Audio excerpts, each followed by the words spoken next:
একটা প্রশ্ন, আপনি কি জানেন বর্তমান সময়ে পৃথিবীতে লক্ষ লক্ষ মানুষ ক্রিপ্টো অ্যাসেট থেকে আর্নিং করছে, আর তার থেকেও বেশি মানুষ তাদের টাকা হারাচ্ছে, কারণ তারা বুঝে ওঠার আগেই ইনভেস্ট করে। ক্রিপ্টো আসলে কি? ক্রিপ্টো মানে শুধু বিটকয়েন বা ট্রেডিং না, এটা হলো ডিজিটাল অ্যাসেট যেটা ইন্টারনেটের মাধ্যমে চলে, কিন্তু এর মধ্যে কোনো ব্যাংক, গভর্নমেন্ট কিংবা কোম্পানির নিয়ন্ত্রণ থাকে না। এটা পুরোপুরি সিস্টেমে চলে ব্লকচেন টেকনোলজির উপর। একটা ডিজিটাল লেজার তৈরি হয় যেটা আপনার লেনদেনের রেকর্ড তৈরি হয়, আর এই রেকর্ডকে ডিলিট বা এডিট করা সম্ভব না, তার জন্য এটা অনেক স্বচ্ছ। তাই ক্রিপ্টো শুধু কয়েন না, এটা নতুন ফিনান্স সিস্টেম যেখানে অনারশিপ আপনার নিজের হাতে।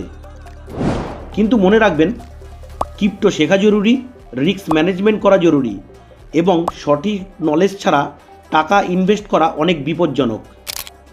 আজ থেকে আমি আপনাদেরকে স্টেপ বাই স্টেপ শেখাবো, যাতে আপনারা ক্রিপ্টো শুধু শুনে না, বুঝে চিনে এবং নিরাপদভাবে ব্যবহার করতে পারেন। আপনি কি শেখার জন্য প্রস্তুত? তাহলে তাড়াতাড়ি কমেন্ট করুন রেডি টু লার্ন ক্রিপ্টো।